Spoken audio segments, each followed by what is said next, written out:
یہ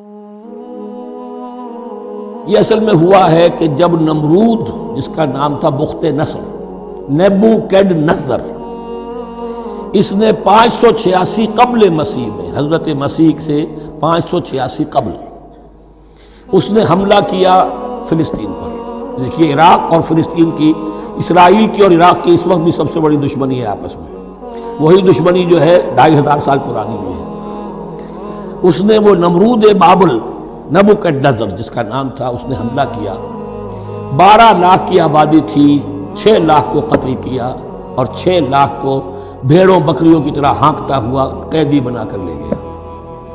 150 برس تک کیپٹیوٹی میں رہے ہیں یہ، اور یروشلم اجڑا رہا ہے۔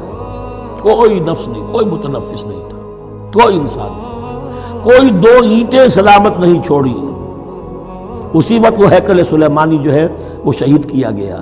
پھر آپ کو معلوم ہے کہ یہ پیلسٹائن، ادھر عراق، عراق کے بعد ایران، دشمنیاں تو تھیں کہ خورس نے حملہ کیا بابل پر، عراق پر، اور دشمن کا دشمن دوست ہوتا ہے، تو یہودیوں کو اجازت دے دی، کیپٹیوٹی سے اجازت دے دی، جاؤ تم واپس جاؤ، اپنا شہر دوبارہ بناؤ۔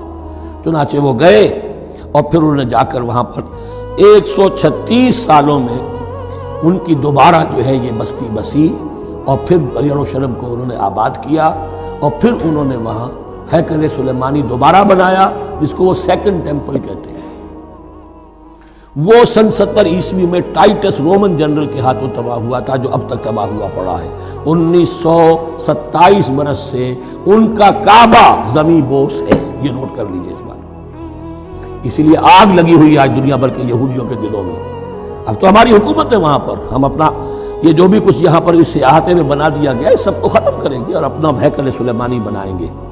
اس کے بلو پرنٹس بن چکے ہیں، نقشے بن چکے ہیں، ہر چیز تیار ہے۔ بس کسی دن کوئی ایک دھماکہ ہوگا، کوئی بم جو ہے کہیں پر پلانٹ کیا جائے گا، خبر آ جائے گی کہ کسی فینیٹک نے کہیں وہاں پر جا کر رکھ دیا۔ جیسے ایک فینیٹک گیا تھا مسجد الخلیل میں، اور 70 مسلمانوں کو شہید کر کے خود بھی اس نے خودکشی کر لی تھی، اور ڈاکٹر تھا، امریکن ڈاکٹر گولڈسٹین۔ اسی طریقے کا کوئی فینیٹک جائے گا اور وہ اس کو گرا دے گا، پھر کہیں گے جب یہ گر ہی گیا ہے، جیسے مسجد ایودھیا کا معاملہ ہے، اب گر گئی ہے تو بھائی ہمیں رام مندر بنانے دو، کاہے کو تم اب یہ مسجد کاہے کو بناتے ہو؟ وہ ہوگا، اور یہ میں سمجھتا ہوں کہ چند ہفتوں کی، یہ چند مہینوں کی بات ہے۔